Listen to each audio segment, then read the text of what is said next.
a viajar atravessando a escuridão. Já se fazia escuro e Jesus ainda. Tem um ainda. Quando Jesus nos compele para entrarmos nos mares da existência, na densa escuridão, sempre tem um ainda na sequência, porque Ele não vai nos abandonar na escuridão para sempre. A escuridão é necessária, é uma experiência, ela enriquece, ela nos ensina. Tem esse ainda, que diz que Ele chega, sempre chega em algum momento. E quando a gente aprende isso, definitivamente pela pedagogia divina implantada em nós, você descobre o que o Salmo 139 diz como verdade existencial aplicada na sua vida, pois lá se afirma: eis que para ele, as trevas e a luz são a mesma coisa. Para mim é que não são, para ele são a mesma coisa. Portanto, ele ainda não viera ter com eles.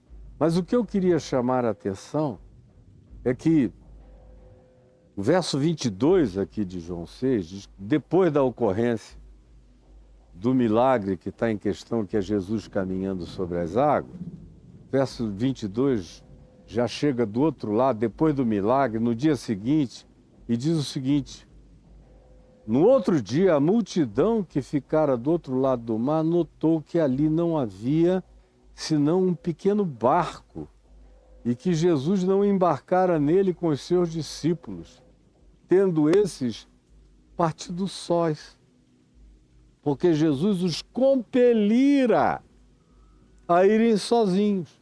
Mas eles, que não dialogaram a respeito, o que foi bom, todavia tomaram uma providência bastante humana, até amiga, fraterna, carinhosa, cuidadosa, prestimosa, que foi a seguinte: eles deixaram um barquinho, como diz João 6, 22. Eles foram, mas deixaram um barco. E eu não duvido absolutamente nada que algum deles, quem sabe até Pedro, mais loquaz, mais outspoken, mais falante, tenha dito a Jesus: ó, estamos deixando aqui um barquinho para quando, depois que você acabar de orar ou de qualquer coisa que você vá fazer sozinho, você entre no barco e reme. E a direção foi o Senhor mesmo que já determinou. É só seguir a direção que o Senhor nos deu que a gente vai estar lá esperando. Talvez tenha havido esse diálogo, mas porque, de fato, eles deixaram um barquinho para Jesus atravessar posteriormente.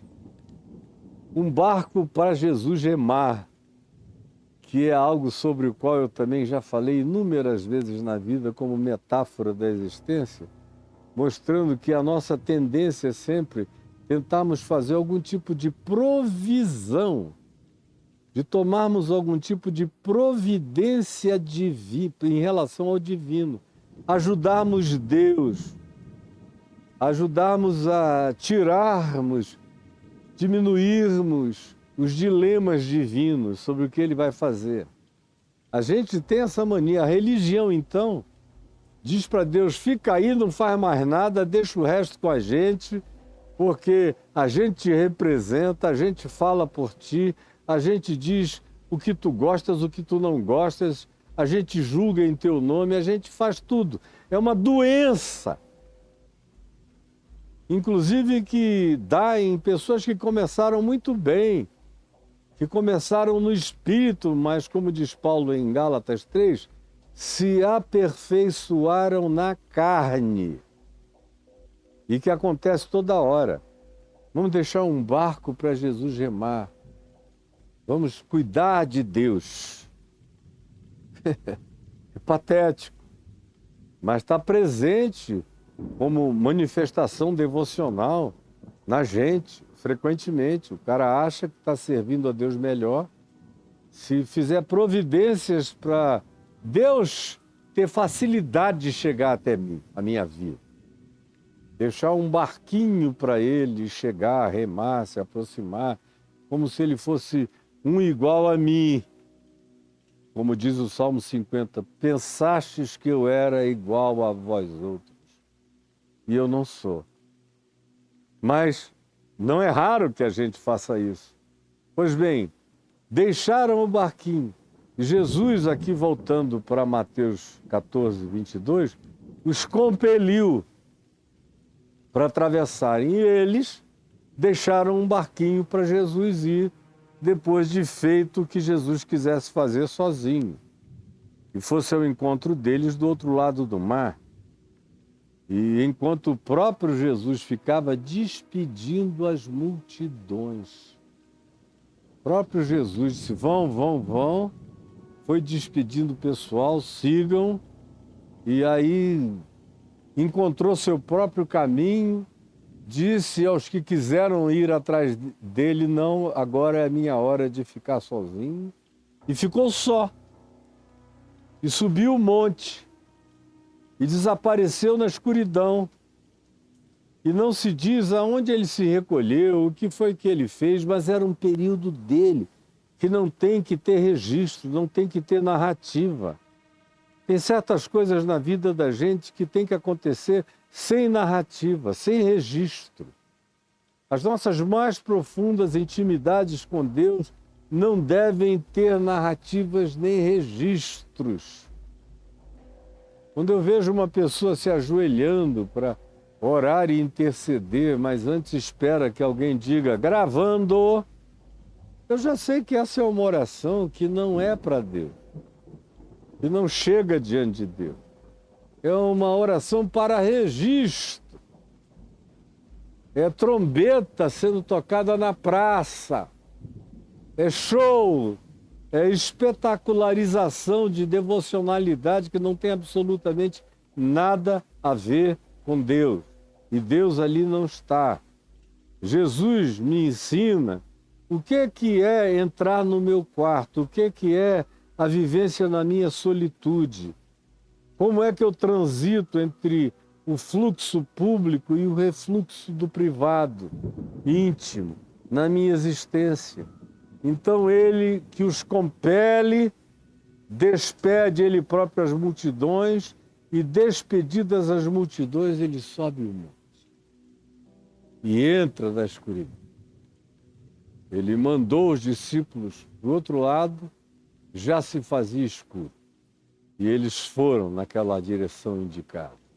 Enquanto Jesus sobe na escuridade a montanha, para a oração, para a reclusão, para a intimidade, para a pessoalidade mais íntima e profunda com o Pai, que é aonde o meu espírito descansa, para eu poder voltar reenergizadamente para a existência pública, para a manifestação dos cotidianos mais carregados de demanda nessa vida.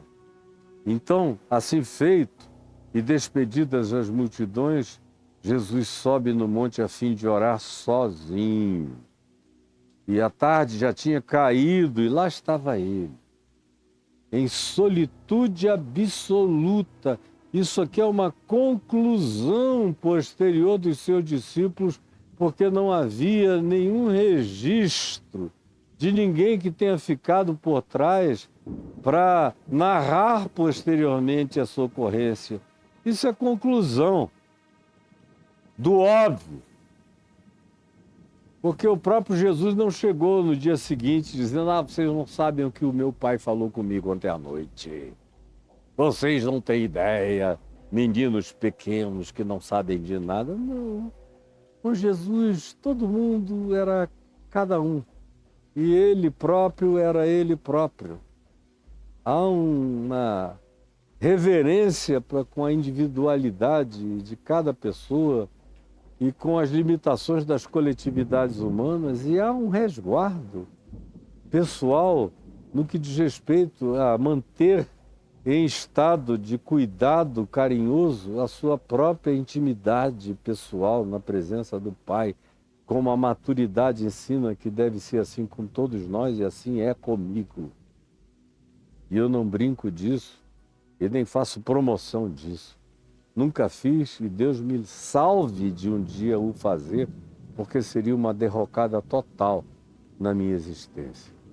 Tem que ter essa hora, caindo a tarde, lá estava ele, só. Lá estava ela, só. Lá estava qualquer um de nós, só. Solitude é mais fundamentalmente essencial do que a nossa vida pública, em qualquer que seja o nível dela. Você pode ter uma existência pública cheia de coisas interessantíssimas, mas se você prescindir da solitude, desse lugar indivisível, desse lugar incompartilhável, dessa dimensão que é sua e tão somente sua, alguma coisa vai ficar aleijada na sua interioridade. Não tenha a menor dúvida disso. Então o texto prossegue no verso 24, dizendo: entretanto,